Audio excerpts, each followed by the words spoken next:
This reading is from the Hasheesh Eater, or Passages from the Life of a Pythagorean, by Fitz Hugh Ludlow, published in 1857 by Harper and Brothers, New York.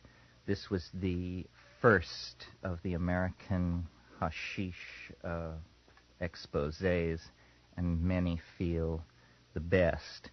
And what I'm going to read this morning out of a very rich potential group of readings is Fitz Hugh Ludlow's description of his first encounter with the power of cannabis. So I begin the reading partway through the chapter called The Night Entrance. One morning in the spring of 1850-something, I dropped in upon the doctor for my accustomed lounge. "Have you seen," said he, "my new acquisitions?" I looked toward the shelves in the direction of which he pointed, and saw, added since my last visit, a row of comely pasteboard cylinders enclosing vials of the various extracts prepared by Tilden and Company. Arranged in order according to their size, they confronted me as pretty a rank of medicinal sharpshooters as could gratify the eye of an amateur. I approached the shelves that I might take them in review. A rapid glance showed most of them to be old acquaintances. Conium, taraxacum, rhubarb. Ha! What is this? Cannabis indica? That, answered the doctor, looking with a parental fondness upon his new treasure, is a preparation of the East Indian hemp, a powerful agent in cases of lockjaw. On the strength of this introduction, I took down the little archer and, removing his outer verdant coat, began the further prosecution of his acquaintance. To pull out a broad and shallow cork was the work of an instant, and it revealed to me an olive-brown extract of the consistency of pitch and a decided aromatic odor. Drawing out a small portion upon the point of my penknife, I was just going to put it to my tongue when... "Hold on!" cried the doctor. "Do you want to kill yourself? That stuff is deadly poison." "Indeed," I replied. "No, I cannot say that I have any settled determination of that kind." And with that I replaced the cork and restored the extract with all its appurtenances to the shelf. The remainder of my morning's visit in the sanctum was spent consulting the dispensatory under the title Cannabis Indica. The sum of my discoveries there may be found, with much additional information, in that invaluable popular work, Johnston's Chemistry of Common Life. This being universally accessible, I will allude no further to the result of that morning's researches than to mention the three following conclusions to which I came. First, the doctor was both right and wrong. Right, inasmuch as a sufficiently large dose of the drug, if it could be retained in the stomach, would produce death, like any other narcotic, and the ultimate effect of its habitual use had always proved highly injurious to mind and body. Wrong, since moderate doses of it were never immediately deadly, and many millions of people daily employed it as an indulgence similarly to opium. Second, it was the hashish referred to by Eastern travelers and the subject of a most graphic chapter from the pen of Bayard Taylor, which months before had moved me powerfully to curiosity and admiration. Third, I would add it to the list of my former experiences. In pursuance of this last determination, I waited till my friend was out of sight, that I might not terrify him by that which he considered a suicidal venture, and then, quickly uncapping my little archer a second time, removed from his store of offensive armor a pill sufficient to balance the 10-grain weight of the sanctorial scales. This, upon the authority of Pereira and the dispensatory, I swallowed without a tremor as to the danger of the result. Making all due allowance for the fact that I had not taken my hashish bolus fasting, I ought to experience its effects within the next 4 hours. That time elapsed without bringing the shadow of a phenomenon. It was plain that my dose had been insufficient. For the sake of observing the most conservative prudence, I suffered several days to go by without a repetition of the experiment, and then, keeping the matter equally secret, I administered to myself a pill of 15 grains. This second was equally ineffectual with the first. Gradually, by 5 grains at a time, I increased the dose to 30 grains, which I took one evening half an hour after tea.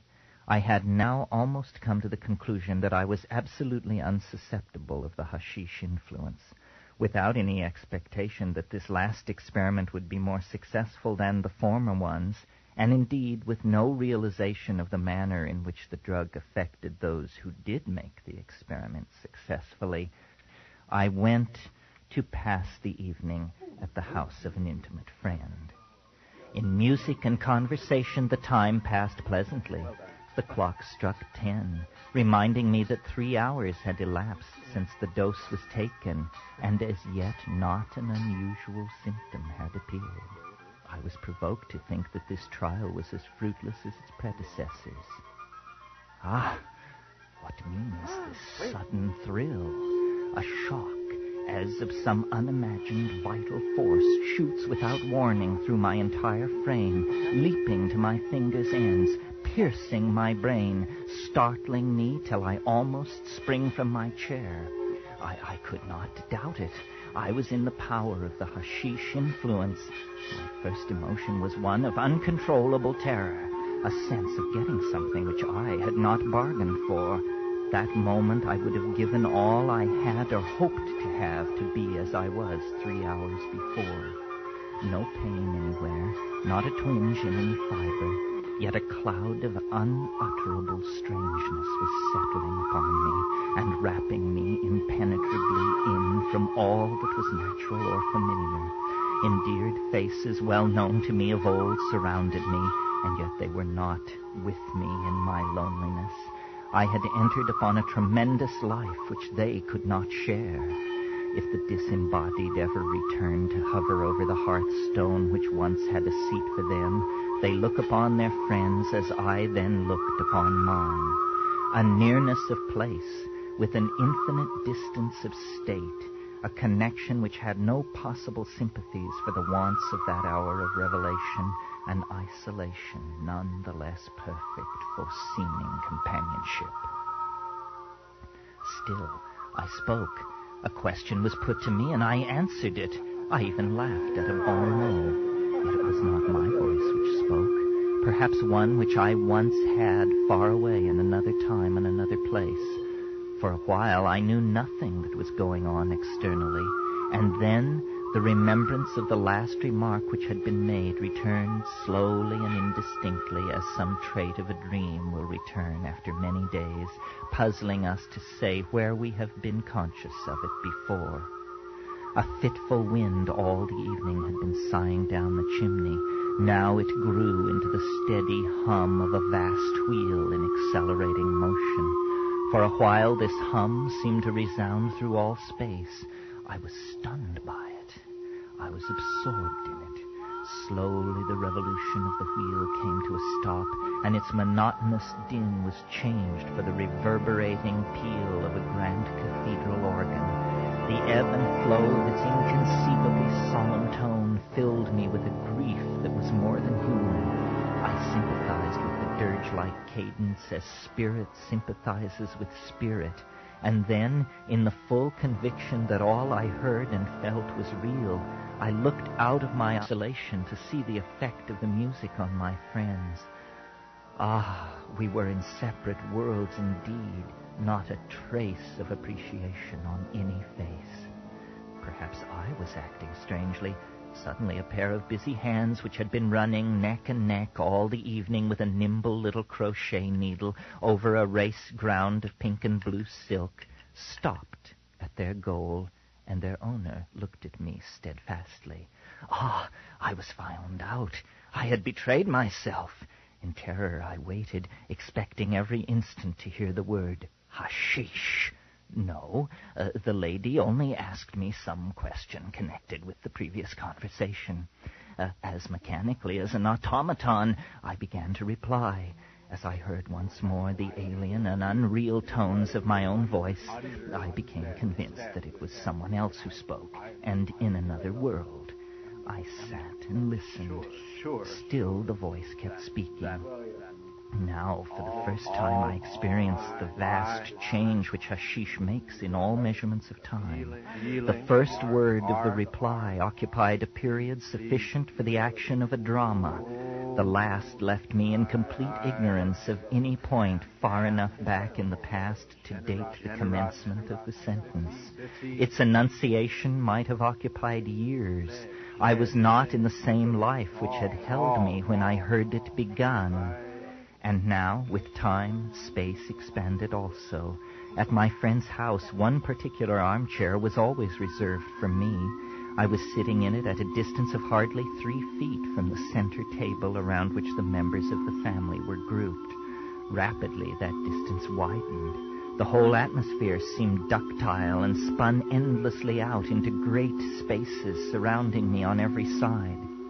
We were in a vast hall of which my friends and I occupied opposite extremities.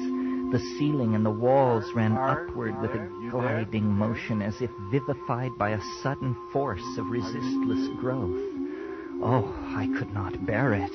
I should soon be left alone in the midst of an infinity of space. And now, more and more, every moment increased the conviction that I was watched. I did not know then, as I learned afterwards, that suspicion of all earthly things and persons was the characteristic of the hashish delirium. In the midst of my complicated hallucination, I could perceive that I had a dual existence. One portion of me was whirled unresistingly along the track of this tremendous experience. The other sat looking down from a height upon its double, observing, reasoning, and serenely weighing all the phenomena. This calmer being suffered with the other by sympathy, but did not lose its self-possession. Presently it warned me that I must go home, lest the growing effect of the hashish should incite me to some act which might frighten my friends. I acknowledged the force of this remark very much as if it had been made by another person, and rose to take my leave. I advanced toward the center table. With every step its distance increased. I nerved myself as for a long pedestrian journey. Still the lights, the faces, the furniture receded. At last, almost unconsciously, I reached them. It would be tedious to attempt to convey the idea of the time which my leave-taking consumed, and the attempt, at least with all minds that have not passed through the same experience, it would be as impossible as tedious. At last, however, I was in the street. Beyond me the view stretched endlessly away. It was an unconverging vista whose nearest lamps seemed separated from me by leagues. I was doomed to pass through a merciless stretch of space, a soul just disenthralled, setting out for his flight beyond the furthest visible star, could not be more overwhelmed with his newly acquired conception of the sublimity of distance than I was at that moment. Solemnly, I began my infinite journey. Before long, I walked in entire unconsciousness of all around me. I dwelt in a marvelous inner world. I existed by turns in different places and various states of being. Now I swept my gondola through the moonlit lagoons of Venice. Now Alp on Alp towered above my view, and the glory of the coming sun flashed purple light upon the topmost icy pinnacle. Now, in the primeval silence of some unexplored tropical forest, I spread my feathery leaves, a giant fern, and swayed and nodded in the spice gales over a river whose waves at once sent up clouds of music and perfume. My soul changed to a vegetable essence, thrilled with a strange and unimaginable ecstasy. The palace of Al-Harum could not have brought me back to humanity. I will not detail all the transmutations of that walk. Ever and anon I returned from my dreams into consciousness as some well-known house seemed to leap out into my path, awakening me with a shock. The whole way homeward was a series of such awakenings and relapses into abstraction and delirium until I reached the corner of the street in which I lived. Here, a new phenomenon manifested itself.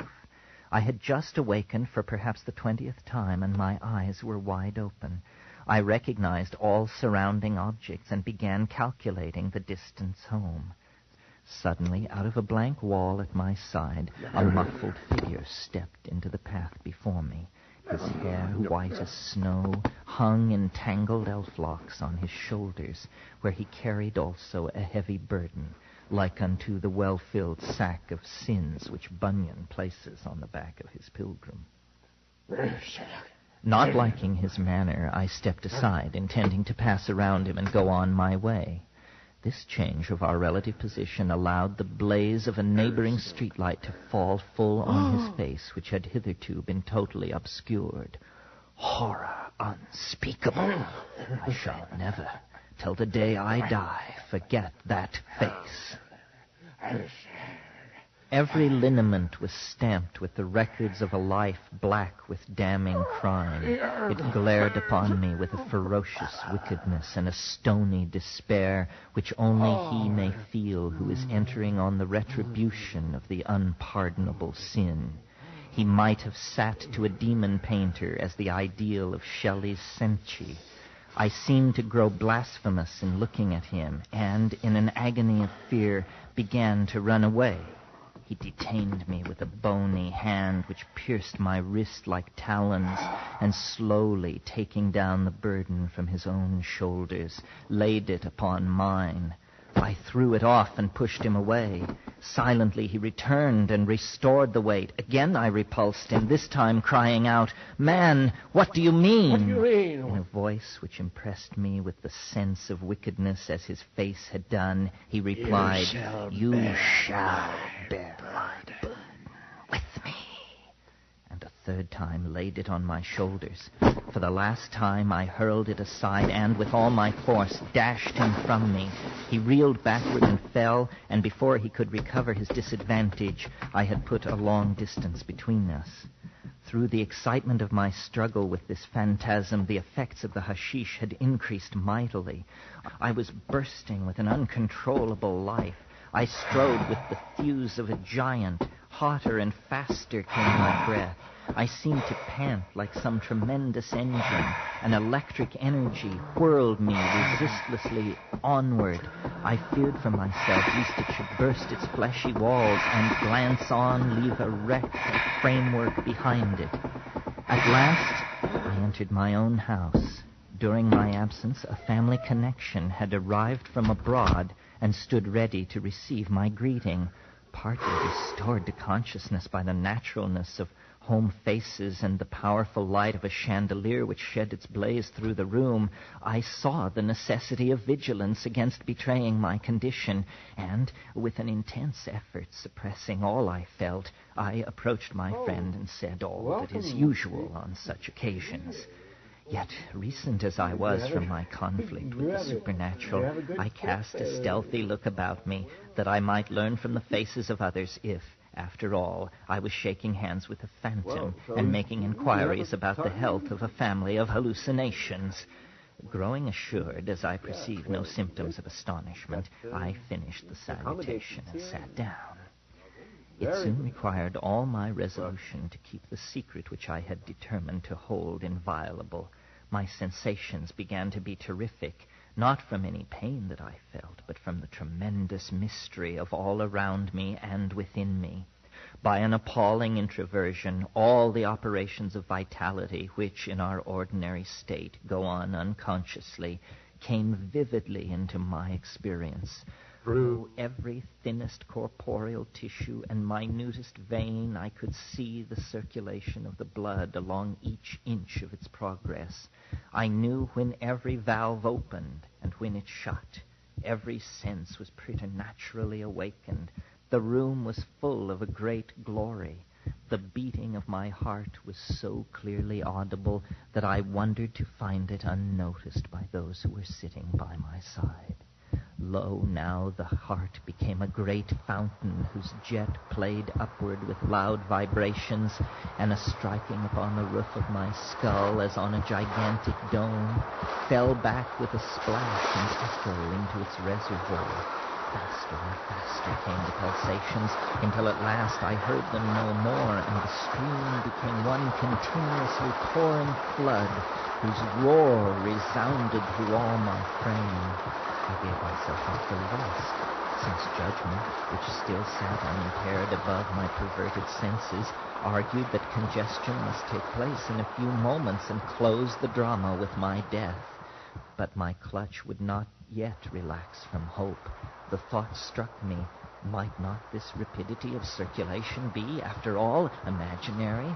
I determined to find out. Going to my own room, I took out my watch and placed my hand upon my heart.